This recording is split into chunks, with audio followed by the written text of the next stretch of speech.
जैसे फनपति मंत्र सुन, फनपति सर्प ने ऐसे फन फैला रखा हो, और कहते हैं सपेरा एक मंत्र बोल देता है तो वो सर्प ऐसे किए हुए फैलाए हुए फन को सकोड़ लेता है, इकट्ठा करके भाग लेता है, एक तरफ मुंह मोड़ लेता है। परमात्मा ने वो मंत्र सतनाम 2 अक्षर का इतना शक्तिशाली और यूजफुल बताया है।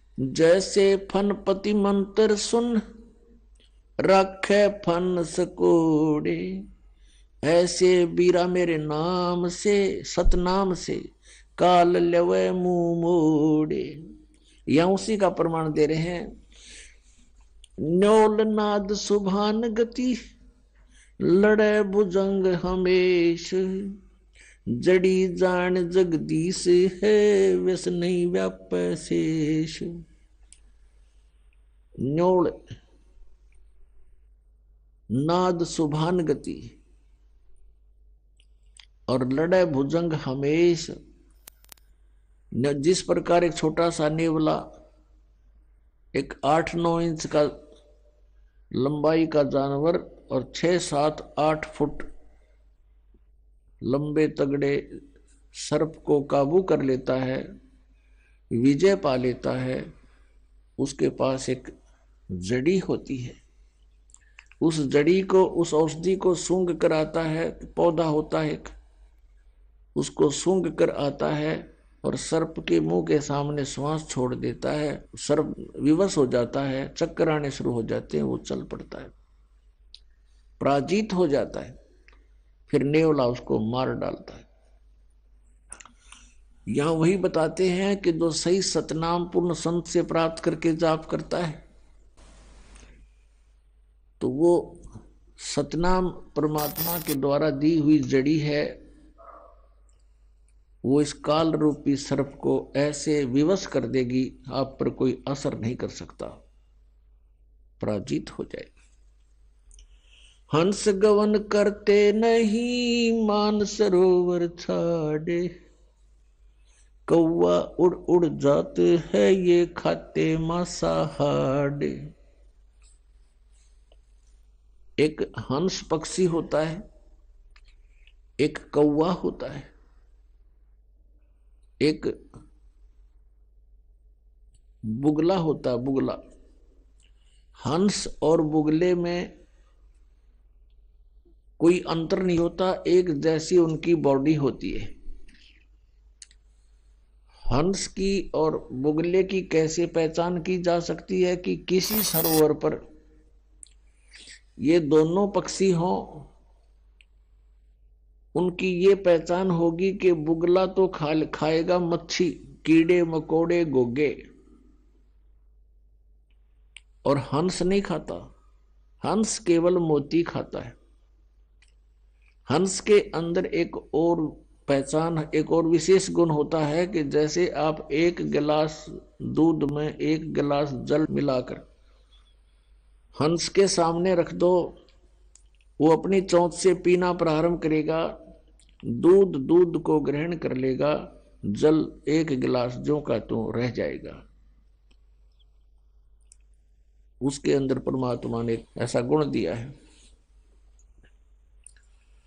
कहने का भाव यह है कि जैसे अच्छी आत्माएं होती हैं जो परमात्मा की भक्ति करते हैं, वो विकार रूपी कीड़े मकोड़े नहीं खाते, जैसे शराब पीना, मांस खाना, अश्लील गाने सुनना और नाचा कूदी करना, बेमतलब के फंड बकवाद करना, ये समझो बुगले के लक्षण हैं।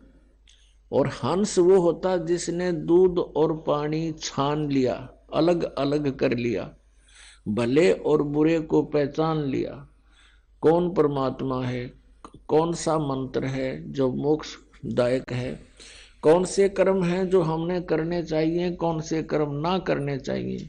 जिस व्यक्ति ने ये दूध और पानी छान लिया, पहचान लिया, अलग अलग जान लिया, वो हंस तुल्य होता है।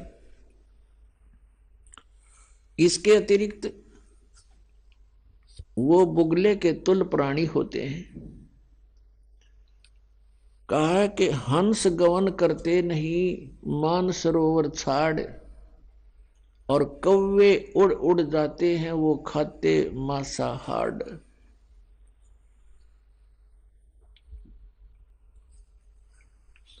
और यही दशा बुगलों के बारे में बताई है कि जो अच्छी आत्माएं होती हैं वो सत्संग रूपी सरोवर को छोड़कर नहीं जाते, जहां राम नाम के मोती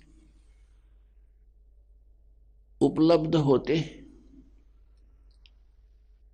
और जो कव्वे जैसे व्यक्ति हैं, बुगले जैसे व्यक्ति हैं, वो उस सरोवर पर नहीं टिक सकते जहां पर मच्छी कीड़े मकोड़े घोंघे खाने को नहीं मिलते। वो मोती आहार नहीं कर सकते, कर्महीन होते हैं। ये सत्संग रूपी सरोवर में हंस ही रह सकते हैं, क्योंकि यहां केवल मोती बखेरे जाते हैं।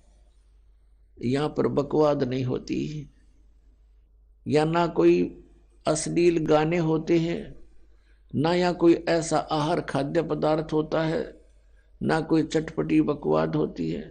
सिंपल आहार होता है, स्वच्छ आहार होता है, और साथ में उच्च विचार होते हैं।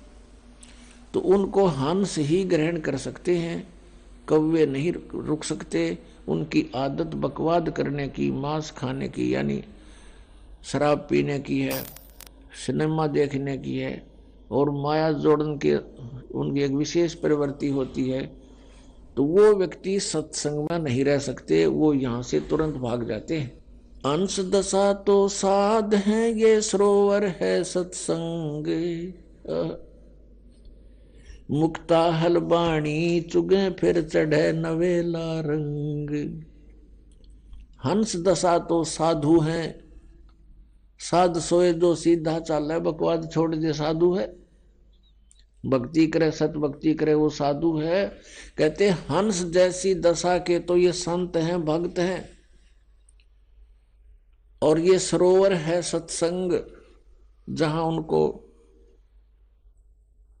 मोती, सतनाम रूपी, सत्संग रूपी मोती प्राप्त कराए जाते हैं। और फिर चढ़त नवेला रंग, जितना अधिक सत्संग सुनोगे उतना ही अधिक आपका भाव भगवान में बनता चला जाएगा। फिर क्या बताते हैं, दरस परस नहीं अंतरा, रोमी वस्त्र बीच, पारस लोहा एक डग ये पलटे नहीं अभीच। क्या बताते हैं कि यदि सत्संग में भी रहते हैं, आ भी जाते हैं किसी कारण से, किसी के कहने सुनने से, तो वो ऐसे बताए हैं कि जैसे एक पारस पत्थर होता है, उस पारस पत्थर के साथ में अगर लोहे को लगा दिया जाए वो सोना बन जाता है। लगाने का मतलब है उससे ऐसे बिल्कुल टच होना चाहिए, ऐसे टच हो जाए तो सोना बना देता है। और उनके बीच में वो रखा निकट दिखाई देता है, और बीच में जरा सा भी अंतर रह गया, यानी कहते रोमी वस्त्र अंतरा।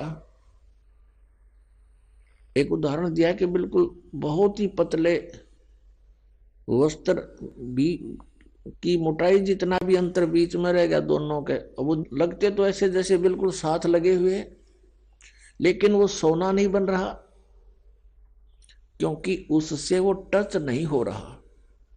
लगता है जैसे बिल्कुल साथ ही खड़ा है, रखा है, बिल्कुल टच हुआ है, लेकिन टच ना होने से अभी वो सोना नहीं बना। तो यहां बताते हैं, इसका भावार्थ बताते हैं कि जैसे कोई व्यक्ति सत्संग में आ भी रहा है और फिर सत्संग के उन वचनों को हृदय में उतार नहीं रहा, तो वो सत्संग में आता भी रहे उसके असर नहीं होगा, क्योंकि वो अभी मिला नहीं है। तो यहां बताते हैं कि दरस परस नहीं अंतरा, रोमी वस्त्र बीच, और पारस लोहा एक के डिग पर पलटत नहीं अबीच।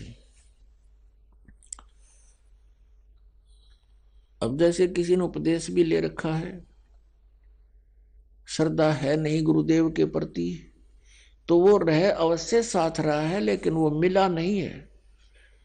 जैसे परमात्मा अपने इतने में पढ़ते हो, बिन सतगुरु मिले मोहे ना पावे।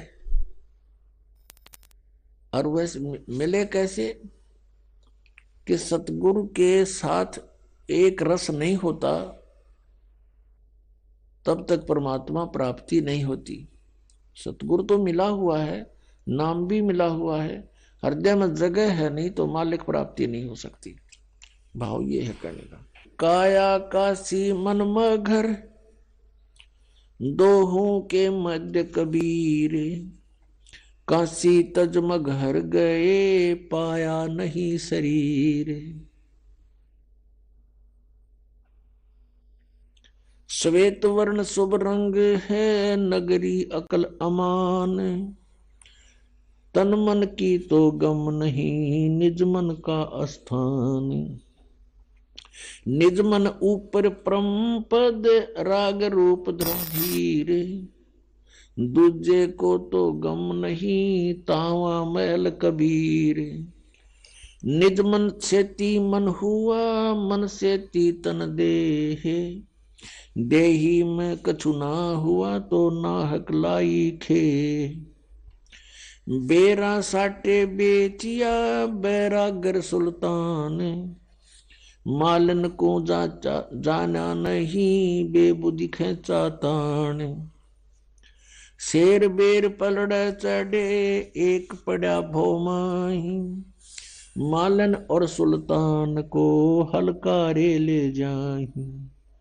2.5 लाख की पावड़ी एक पैसे का बेर, देख अदम सुल्तान को कैसे डारी मेर। 9 लख नानक नाद में 10 लख गोरख तीर, लाख दत्त संगी सदा चरणों चरच कबीर। 9 लख नानक नाद में 10 लख गोरख पासे, अंत संत पद में मेले ये करोड़ तेरे रविदास। रामानंद से लक्ष गुरु तारे सिसके भाई, चेलों की गिनती नहीं जो पद में रहे समाये। फिर पांडवों की यज्ञ में शंख पचायन टेरी, 12 कोट पंडित जहां पड़ी सबन की मेरे। करी कृष्ण भगवान को चरणामृत सो प्रीत, शंख पचायन जब बजा लिया द्रौपदी सीत। 12 कोट पंडित जहां और ब्रह्मा विष्णु महेश, चरण लिए जगदीश को जिसको रटता शेष। वाल्मीकि के बाल सम नाही तीनों लोक, सुर नर मुनि जन कृष्ण सोधिए पंडों पाई पोख। 100 करोड़ बानी कही पहले चोले चावे, दूजे चोले कृष्ण को लिए साध के पाव। कथा रामायण रस भरी आगम अगम अगाध, वाल्मीकि के चरण को सब ही चर्चा साध। गरुड़ बोध बेदी रचिए राम कृष्ण हैरान, लंका पर धावा किया जद का कहूं बयान। उत्पत्ति पर लो जाते हैं ये अंत कोट ब्रह्मंड, जोग जीत समझाइया जब उदरे काग भूषण। वशिष्ठ विश्वामित्र से ये आवे जावे अनेक, कागभूषण की पलक में जो चावे सो देख। ऐसे कागभूषण हैं ये जोग जीत के दास, चर्चा ज्ञान सुनाए कर दीन्या पद में बास। दुर्वासा और मुनिंद्र का हुआ ज्ञान संवाद, दत्त तत्व में मिल रहे जागर विधानवाद। बौर समस्तर बेज को समझाए मंसूरी, सिमली पर साका हुआ पहुंचे तख्त हजूर। सिख बंदी सतगुरु सही चकवे ज्ञान अमाने। शीस कटा मंसूर का फिर दिया जद्दान। दीन दयाल मिले सुल्ताने को बलक बुखार बादशाही। 18 लाख तुरा तजा पर से अलख अलाई। अब इसमें क्या बताना चाहा है आदरणीय गरीबदास साहिब जी ने कि 9 लख नानक नाद में और 10 लख गोरख तीर, लाख दत्त संगी सदा चरणों चरच कबीर।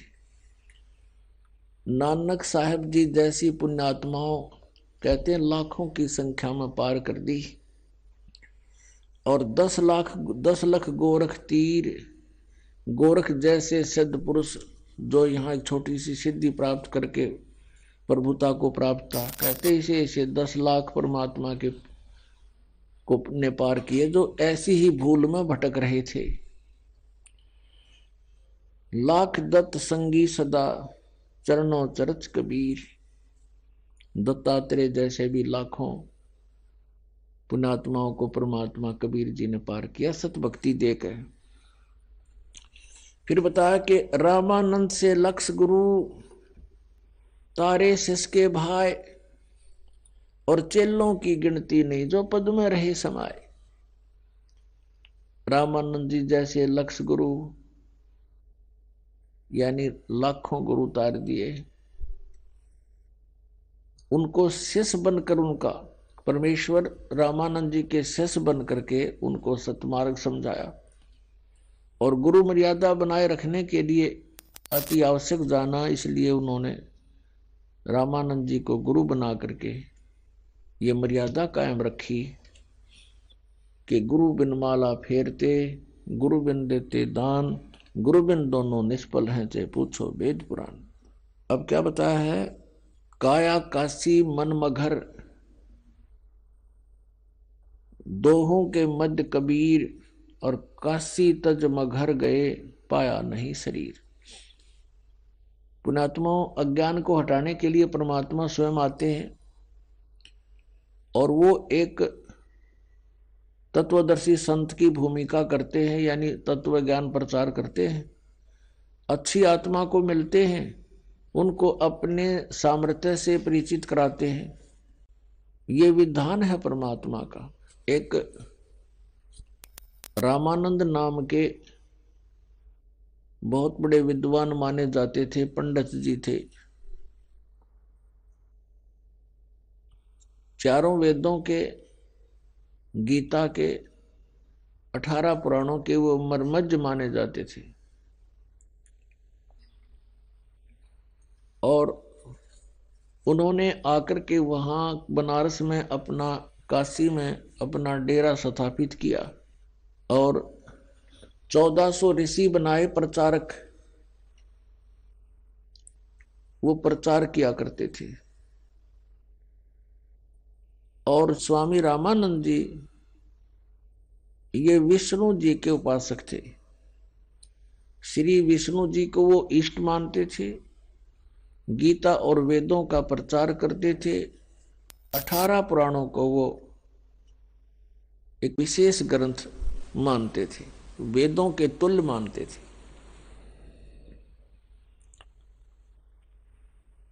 परमात्मा कबीर देव जी लीला करते हैं। वेदों में परमात्मा की ये लीला वर्णित है कि वो भगवान जो परम अक्षर ब्रह्म है ऐसी लीलाएं करते हैं। कैसी लीला करते हैं? वो 3 प्रकार से पूरे असंग ब्रह्मांडों का धारण पोषण करते हैं, कंट्रोल भी करते हैं, सबको यथा जिसका संस्कार है वैसा उसको प्राप्त भी वही कराते हैं, और तत्व ज्ञान भी प्रचार वही करने के लिए यहाँ प्रवेश होते हैं। श्रीमद् भगवत गीता अध्याय 15 के श्लोक 16 और 17 में 3 पुरुष बताए हैं, एक सरपुरुष, एक अक्षर पुरुष। सरपुरुष तो ये 21 ब्रह्मांड का स्वामी है, जिसे ब्रह्म कहते हैं, और अक्षर पुरुष है, ये सात संग ब्रह्मांड का स्वामी है, ये कुल का मालिक नहीं है। और 17वें श्लोक में 15वें अध्याय के गीता जी में कहा है कि उत्तम पुरुष तु अन्य परमात्मा इति उदाहरते, यह लोक तरम आविश्य विभर्ति अवय ईश्वर है। वो श्रेष्ठ प्रभु उत्तम पुरुष तो कोई अन्य